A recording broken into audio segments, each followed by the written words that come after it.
बहू, बाहर कितनी ठंड है। ठंडी ठंडी हवा चल रही है, ओस गिर रही है। वो नालायक घर आया कि नहीं आया अब तक? नहीं माँ जी, वो अभी तक नहीं आए। माँ, भैया अपने आवारा दोस्तों के साथ बिगड़ते जा रहे हैं। इतनी ठंड हो रही है, भाभी प्रेग्नेंट है, पर भैया को ना हमारी चिंता है और ना ही भाभी की। माफ कर दे बहू, मुझे अपने उस नालायक बेटे की शादी करवानी ही नहीं चाहिए थी। माँ जी, ऐसा मत बोलो, मेरी किस्मत में यही लिखा था। पूरा परिवार खाना खाकर रात में सो जाता है और अगली सुबह होते ही फिर से अर्चना काम करने के लिए कारपेंटर के पास जाती है और दुकान में बैठकर पूरे दिन काम करती है। और शाम को ठंड में कांपती हुई जैसे ही घर आती है, वो देखती है कि उसके घर पर कुछ बदमाश लड़के आए हुए हैं। माता जी, आपका लड़का जुए में ये घर हार चुका है। अब ये घर तुम्हारा नहीं है, हमारा है। अब तो हम इस घर में रहेंगे और इस घर में रहकर हर वक्त पार्टी करेंगे। ये कैसी बकवास बातें कर रहे हो तुम लोग? निकलो मेरे घर से। ए बढ़िया, बकवास बात हम नहीं तू कर रही है। हमारा घर खाली कर, वरना अपने साथियों को बुलाकर तुम लोगों का वो हाल करेंगे कि अपनी जिंदगी को कोसोगे तुम लोग। बदमाश लड़के उन लोगों का सामान लेकर घर से बाहर फेंक देते हैं, जिसके बाद पूरा परिवार अपना सामान उठाकर रोते हुए ठंड में थरथराते हुए वहां से जाने लगते हैं। दादी, क्या वो सच में हमारा घर नहीं है? अब हम अपने घर में कभी नहीं जा पाएंगे। क्या हम इस ठंड में इसी तरह से रात भर भटकते रहेंगे? मेरे तो हाथ पैर भी चलना बंद हो रहे हैं, नींद भी आ रही है और ठंड भी लग रही है। आखिर हम और कब तक चलते रहेंगे? ठंड की वजह से अब मुझसे भी चला नहीं जा रहा। ये ठंडी ठंडी हवा मेरे शरीर को सुन्न कर रही है। हाँ माँ, कहीं रुकने का इंतजाम करते हैं ना, वरना हम सब इस ठंड में मर जाएंगे। यहाँ तो आस पास कुछ नजर नहीं आ रहा। आज रात हमें इसी फुटपाथ पर सोना होगा। अब पूरा परिवार फुटपाथ पर है, पतला सा चादर बिछाकर लेट जाता है और ठंड की वजह से राजू को नींद नहीं आती और तभी कुछ कुत्ते उन्हें घेर लेते हैं और उन पर भौंकने लगते हैं। माँ, कुत्ते हम पर क्यों भौंक रहे हैं? मुझे डर लग रहा है, अगर इन्होंने हमें काट लिया तो। राजू बेटा, डरो मत, ये कुत्ते हमें कुछ नहीं करेंगे। हाँ बेटा, तू डर मत, मैं अभी इन कुत्तों को भगाती हूँ। इतना बोलकर अर्चना पास में रखा पत्थर उठाकर उन कुत्तों को मारकर भगाती है और पूरा परिवार इसी तरह पूरी रात ठंड में फुटपाथ पर बिताता है। और अगली सुबह फिर से वह लोग घर की तलाश में जाते हैं और गांव से बाहर निकल जाते हैं। माँ जी, अब मुझसे नहीं चला जा रहा और यहाँ तो दूर दूर तक कोई घर नजर नहीं आ रहा सिवाय इस जंगल के। हाँ बहू, तू फिक्र मत कर, मैं अभी रहने का कोई इंतजाम करती हूँ। दिशा, तू मेरे साथ जंगल में चल, हम वहाँ से कुछ लकड़ियाँ लेकर आएंगे और रहने का इंतजाम करेंगे। अर्चना दिव्या और राजू को एक पेड़ के पास बैठा देती है और दिशा के साथ जंगल में से कुछ बड़ी बड़ी लकड़ियाँ लेकर आती है और उन्हें गाड़ कर साड़ी की मदद से एक तंबू बनाती है। बहू, अभी तो हमें इसी में रहना होगा। मेरा नौकरी पर जाना जरूरी है, अगर नौकरी छूट गई तो हम क्या करेंगे? मैं रात में आकर रहने का कोई दूसरा इंतजाम करूंगी। दिशा, तू अपनी भाभी और राजू का ख्याल रखना। हाँ माँ, मैं राजू और भाभी का ख्याल रखूंगी, पर आप भी अपना ख्याल रखना। अपने परिवार को अपनी साड़ी के टेंट में अकेला छोड़कर अर्चना काम पर जाती है और शाम को वापस आती है और घर आकर देखती है कि उसका पूरा परिवार जमीन पर बैठा ठंड से थरथरा रहा है। माँ जी, इस साड़ी के घर से कोई फायदा नहीं है। ठंडी ठंडी हवा अब भी लग रही है और राजू को तो जुकाम भी हो गया है। माँ, तुम्हें तो लकड़ियों से बहुत कुछ बनाना आता है, क्या तुम लकड़ियों का घर नहीं बना सकती? तू सही कह रही है दिशा, अब मुझे दिन रात मेहनत करके यहाँ पर एक छोटा सा लकड़ी का घर बनाना होगा, जैसे पहाड़ों में बनते हैं। लकड़ी का घर बनाने के लिए अर्चना जंगल में जाती है और एक सूखा पेड़ देखकर उसे जैसे ही काटने जाती है कि वह पेड़ जोर जोर से हिलने लगता है और पेड़ के तनों पर एक चेहरा बन जाता है। तुम मुझे क्यों काट रही हो? तुम बोल सकते हो? माफ करना, मुझे लगा तुम कोई सूखे साधारण पेड़ हो, इसीलिए तुम्हें काटने आ गई, पर तुम तो जादुई पेड़ हो, इसलिए मैं कोई दूसरा पेड़ काट लूंगी। तुमने मुझे इतनी आसानी से छोड़ दिया और तुम इतनी ठंड में यहाँ। तुम्हारी परेशानी क्या है, मुझे बताओ। मैं जादुई पेड़ हूँ, मैं तुम्हारी सहायता अवश्य करूंगा। मेरी समस्या बहुत बड़ी है। मेरे अपने ही बेटे ने जुए में घर हार दिया और हम बेघर हो गए। हमारे पास रहने के लिए ठिकाना नहीं है, बस इसीलिए मैं सूखी लकड़ियां काट कर उनसे अपना घर बनाना चाहती हूँ, ताकि मैं अपनी गर्भवती बहू, पोते और बेटी के साथ इस ठंड में अपने घर में रह सकूं। फिक्र मत करो, तुमने मेरी जान बख्शी है, बदले में मैं तुम्हारी मदद करूंगा। तुम मेरे लकड़ी के महल घर में रह सकती हो, पर तब तक जब तक तुम अपने रहने का बंदोबस्त खुद नहीं कर लेती। इतना बोलकर पेड़ के तने से चेहरा हट जाता है और उसमें एक गेट बनता है, जिसके साथ सीढ़ियां भी अंदर जाने के लिए हैं। जिसे देख अर्चना घबरा जाती है और वो अंदर जाकर देखती है कि अंदर लकड़ी का महलों का घर बना हुआ है। जिसे देख वो बाहर आती है और अपने पूरे परिवार को बुलाती है और अपने पूरे परिवार के साथ जादुई पेड़ के लकड़ी महल घर में जाती है, जहाँ उन्हें पहले तो लिविंग एरिया दिखता है, जहाँ लकड़ी का बना सुंदर फर्नीचर मिलता है। जिसे देख पूरा परिवार बहुत खुश होता है। माँ जी, ये कैसा चमत्कार है, मुझे तो अपनी आंखों पर विश्वास ही नहीं हो रहा। लकड़ी का इतना सुंदर महल, ये लिविंग रूम कितना बढ़िया है। यहाँ तो सारी सुख सुविधा की सारी चीज है। चलो पूरा महल देखते हैं। सभी लोग महल देख खुश होते हैं और पूरा महल देखते हैं। पहले वो किचन में जाते हैं जो लकड़ी का बना था। माँ, भाभी, ये देखो, इस लकड़ी के महल घर में तो रसोई भी है, कितना सुंदर है। यहाँ खाना बनाने में तो मजा आएगा। दादी बुआ, इधर देखो, यहाँ देखो, इसमें तो कमरे भी हैं लकड़ी के। कितना गुदमुदा बिस्तर है इस लकड़ी के बेड पर तो। और देखो, कमरे में वॉशरूम में भी। हमें इस ठंड में कितना अच्छा लकड़ी का महल मिल गया। अब हम यहाँ आराम से रह लेंगे। अब हमें ठंड से ठिठुरने की जरूरत नहीं है। पर बेटा, हम यहाँ हमेशा नहीं रह सकते। हमें अपने रहने का, खाने का इंतजाम करना होगा। अच्छा, मैं मार्केट जा रही हूँ और सब्जियाँ लेकर आती हूँ, फिर हम आराम से अपनी लकड़ी के महल घर में खाना बनाकर खाएंगे। इतना बोलकर अर्चना कुछ पैसे लेकर सब्जी लेने के लिए जाती है और शाम को सब्जी लेकर घर आती है। जिसके बाद दिव्या अपने पूरे परिवार के लिए खाना बनाती है और पूरा परिवार खाना खाकर लकड़ी के महल में अपने अपने शाही कमरों में सोते हैं। और अगली सुबह होते ही फिर से अर्चना काम पर जाती है। भाभी, हमने कोई अच्छे कर्म किए थे, तभी तो हमें लकड़ियों का ये महल घर मिल गया। दिशा, हम इस घर में ज्यादा दिनों तक नहीं रह सकते। भूल गई क्या? मुझे तो माँ जी की चिंता हो रही है। वो इतनी ठंड में भी हमारे लिए इतनी दूर ठंड में काम पर जा रही हैं और हम इस लकड़ी के महल में आराम से कंबल में बैठे हैं। अर्चना के बाहर जाने से दिव्या और दिशा बहुत परेशान थी। तो वहीं राजू लकड़ी के महल में बहुत खुश था और वो अकेले ही पूरा महल देखता है। और जैसे ही रात को अर्चना घर आती है, राजू अपनी दादी से कहता है, दादी, ये लकड़ी का महल तो बहुत बड़ा है, हमारे पुराने घर से भी ज्यादा अच्छा है। माँ जी, आ गई आप थोड़ी देर कंबल में बैठ जाओ, मैं खाना बना देती हूँ। दिव्या खाना बनाने के लिए लकड़ी के किचन में जाती है। लकड़ी के चूल्हे पर लकड़ी के बर्तनों में खाना बनाती है, क्योंकि वो जादुई थे तो वो जलते भी नहीं थे। अब वो सबके लिए खाना बनाकर डाइनिंग टेबल पर परोसती है और खाते हुए अर्चना बोलती है, बहू, आखिर हम कब तक इस घर में रहेंगे? हमें अपने रहने का इंतजाम करना है और मेरी नौकरी इतनी अच्छी नहीं कि अपनी नौकरी के दम पर हम अपने रहने का कोई इंतजाम कर सके। अर्चना, तुम यहाँ ज्यादा देर नहीं रुक सकती और अपने रहने का इंतजाम भी नहीं कर पा रही। तुम अपने बेटे पर केस क्यों नहीं करती? तुम्हारे बेटे ने जो किया वो गलत था। कानून तुम्हारी मदद करेगा और तुम्हें तुम्हारा घर भी वापस मिल जाएगा। माँ, ये बात हमने क्यों नहीं सोची? वो घर तो तुम्हारे नाम है, फिर भैया तुम्हारी प्रॉपर्टी जुए में कैसे हार सकते हैं? हाँ माँ जी, जब विकास हमारे बारे में नहीं सोचते तो हम उनके बारे में क्यों सोचे?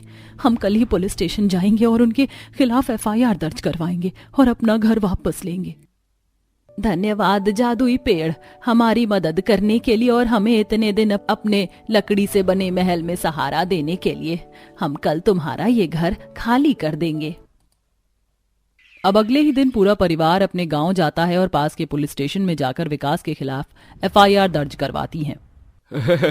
तो तुम बदमाशों ने इन बेचारे गरीब परिवार को यहाँ से निकाल कर इस घर को जुए का अड्डा बना दिया। अब तुम्हारे खिलाफ रिपोर्ट दर्ज हो गई है। अब जेल में चलकर पत्तों के बदले चक्कियां पीसो।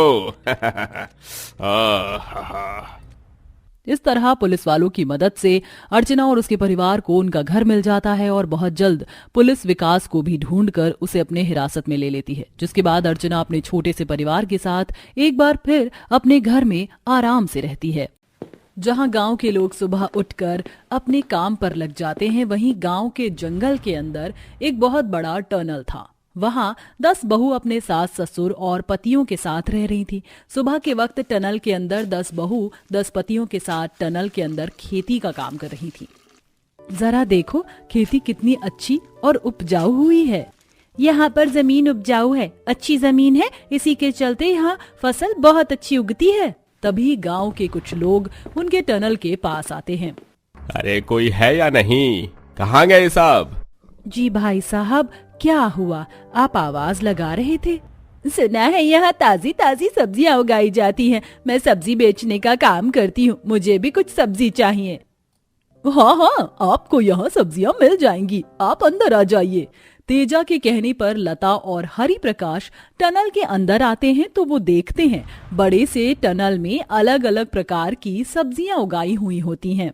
क्या बात है, आप लोगों के टैलेंट की तारीफ करनी चाहिए। अपने टनल की जमीन पर इतनी हरियाली बना रखी है। आश्चर्य की बात तो ये है कि टनल में खेती बाड़ी का काम किया कैसे? देखिए, बुरा न माने तो मैं जानना चाहता हूँ कि आपने इतना बड़ा खेती बाड़ी का काम शुरू कैसे किया, वो भी टनल में। 10 बहू एक दूसरे की तरफ देखते हुए सोचने लगती हैं। इसी के चलते उन्हें अपने पुराने दिन अचानक याद आ जाते हैं। दीदी, अब क्या करें? घर में राशन खत्म हो गया है। पिछले महीने अकाउंट में पैसे समय पर आ गए थे, लेकिन ये महीना खत्म होने वाला है और अभी तक अकाउंट में पैसे नहीं हैं। अब क्या करें? हमारे पति कहीं हमें भूल तो नहीं गए? अरे तुम लोग कैसी बातें कर रही हो? वो लोग हमारे पति हैं, भला वो हमें कैसे भूल सकते हैं? इस तरह 10 बहू अकाउंट में पैसे ना आने पर घबराने लगती हैं, क्योंकि अब उनके घर में राशन भी खत्म हो गया था और उनके पास पैसे भी नहीं बचे थे। देखो, ये कुछ पैसे बचे हैं, इससे जितना राशन बन पड़े उतना लेकर आ जाओ। अब घर में थोड़ा बहुत सामान आ जाता है और उससे वह सभी गुजारा करते हैं, लेकिन वह भी कितना ही बचा पाते। कुछ दिन बाद में वो भी खत्म हो जाता है।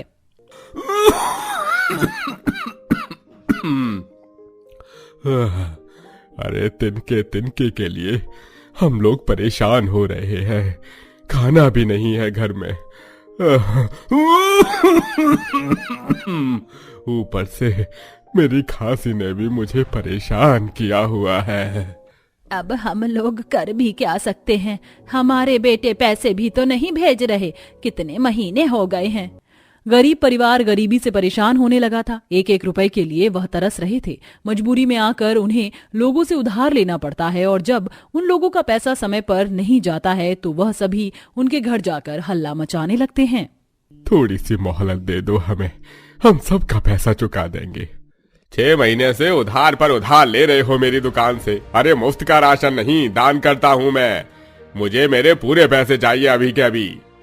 अरे भाई साहब, मेरे भी पैसे चुका दो, मेरे घर में परेशानी चल रही है। अरे इन लोगों ने मुझे ब्याज पर पैसा लिया और आज तक 1 महीने का भी ब्याज नहीं दिया। आज मुझे मूल और ब्याज दोनों चाहिए, पैसे दो हमें। आखिर अब हम लोग करे तो करे क्या? हमारे पास तो 1 रुपए भी नहीं है इन लोगों को देने के लिए। अब बस एक ही उपाय है, हमें इस घर को बेचना होगा सबका कर्जा चुकाने के लिए, नहीं तो हमारा बाहर निकलना भी मुश्किल हो जाएगा। कर्ज चुकाने के लिए मजबूरी में आकर 10 बहू अपने ससुराल के घर को बेच देती हैं और हर एक का कर्ज उतार देती हैं। वह अपना ठिकाना ढूंढते हुए समुद्र किनारे आ जाते हैं। एक काम करते हैं, यहाँ पानी की तो सुविधा है ही, यहीं जुगाड़ लगाकर अपनी झोपड़ी बना लेते हैं। हाँ, इसके अलावा और हम कर भी क्या सकते हैं? 10 बहू जुगाड़ लगाकर नदी किनारे अपनी झोपड़ी बना लेती हैं। रहने के लिए छत तो मिल जाती है, लेकिन खाने के लिए अभी भी उनके पास कुछ नहीं था। जंगलों से जंगली फ्रूट और सब्जियां लाकर वह अपना गुजारा कर रहे थे, लेकिन कहते हैं ना, कभी कभी मुसीबतें पीछा छोड़ने का नाम नहीं लेती। एक दिन समुद्र की लहरें पानी में खूब ऊपर तक आ रही होती हैं। गरीब 10 बहू लहरों से डरकर झोपड़ी में अपने सास ससुर के साथ बैठी हुई थी, लेकिन लहरें इस कदर समुद्र से बाहर आईं कि उनके झोपड़ी के साथ साथ गांव के कई कच्चे मकान भी ले डूबी। चारों तरफ बंजर जमीन हो गई। अब हम लोग कहाँ जाए? हमारे पास तो कोई ठिकाना ही नहीं है। हमारे बेटे किसी काम के नहीं रहे, उन्हें तो ये भी नहीं पता कि माता पिता पर क्या बीत रही है।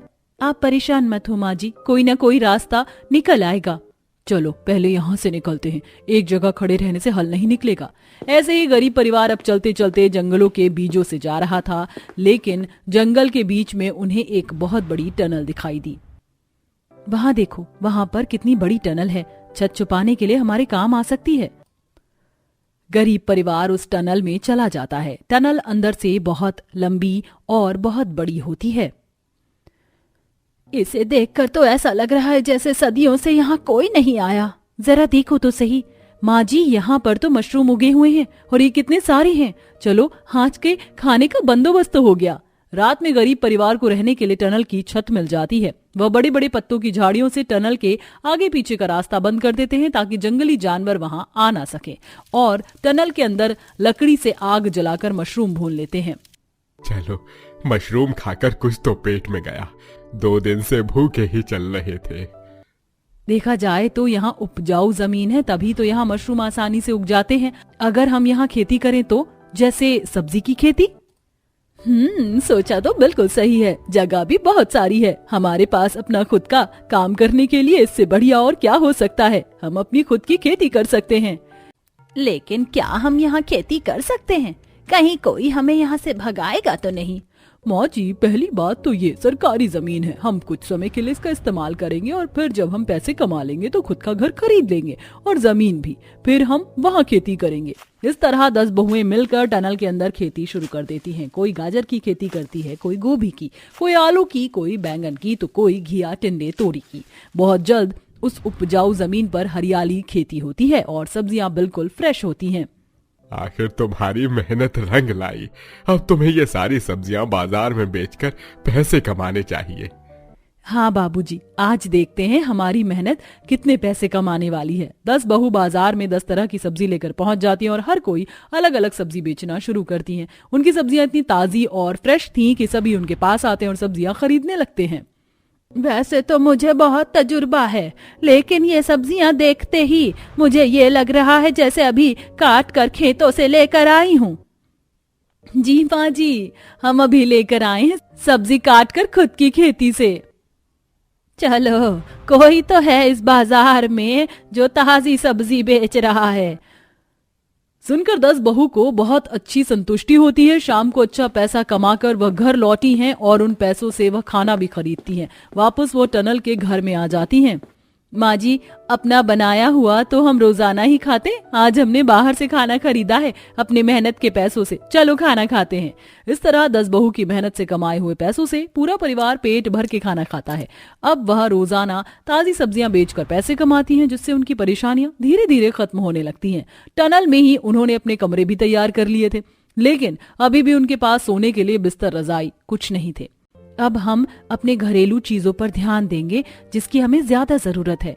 एक समय ऐसा था कि 10 बहू एक एक चीज के लिए तरस रही थी, लेकिन अब वह अपने पैसों से अपनी जरूरत के अनुसार सामान खरीद रही थी। उनकी आर्थिक स्थिति धीरे धीरे खत्म होने लगी और उन्होंने अपने काम को बढ़ाना शुरू किया। गांव से लेकर उन्होंने शहर तक अपनी हरी सब्जियों की सप्लाई शुरू कर दी, जिससे उन्हें घर बैठे पैसे कमाने का मौका मिला। अब दूर दूर के गाँव के लोग उनके पास हरी ताजा सब्जी खरीदने आते हैं। तो ये थी हमारी कहानी, या समझ लो ये तो हमारा संघर्ष जो हम 10 बहू ने एक साथ मिलकर लड़ा। बहुत लंबी कहानी रही आपकी और बहुत मेहनत भी की आप लोगों ने, लेकिन आपके पति वापस नहीं आए? हमारे पति भी शहर से वापस लौट आए थे, लेकिन वह खाली हाथ आए थे। शहर में चोरों ने उन्हें लूट लिया था, लेकिन यहाँ आने के बाद उन्होंने हमारा काम संभाला और अब सब कुछ पहले की तरह ठीक हो गया। आपकी तरक्की के सिलसिले तो दुनिया तक पहुंचने चाहिए, क्योंकि आप जैसे काबिल औरतें मिसाल बनती हैं। मैं एक न्यूज रिपोर्टर हूं और मैं आपकी कहानी लोगों तक पहुंचाऊंगा। इस तरह हरिप्रकाश ये कहानी सुनने के बाद अगले दिन न्यूज़पेपर में चारों तरफ फैला देता है। बहुत जल्द 10 बहू का खेतीबाड़ी का बिजनेस फेमस हो जाता है और वह अपनी मेहनत के पैसों से गांव में अपना खुद का घर और जमीन खरीदते हैं और गांव में भी जमीन पर खेतीबाड़ी करके वह अपने व्यापार को बढ़ाते हैं और खुशी खुशी रहने लगते हैं।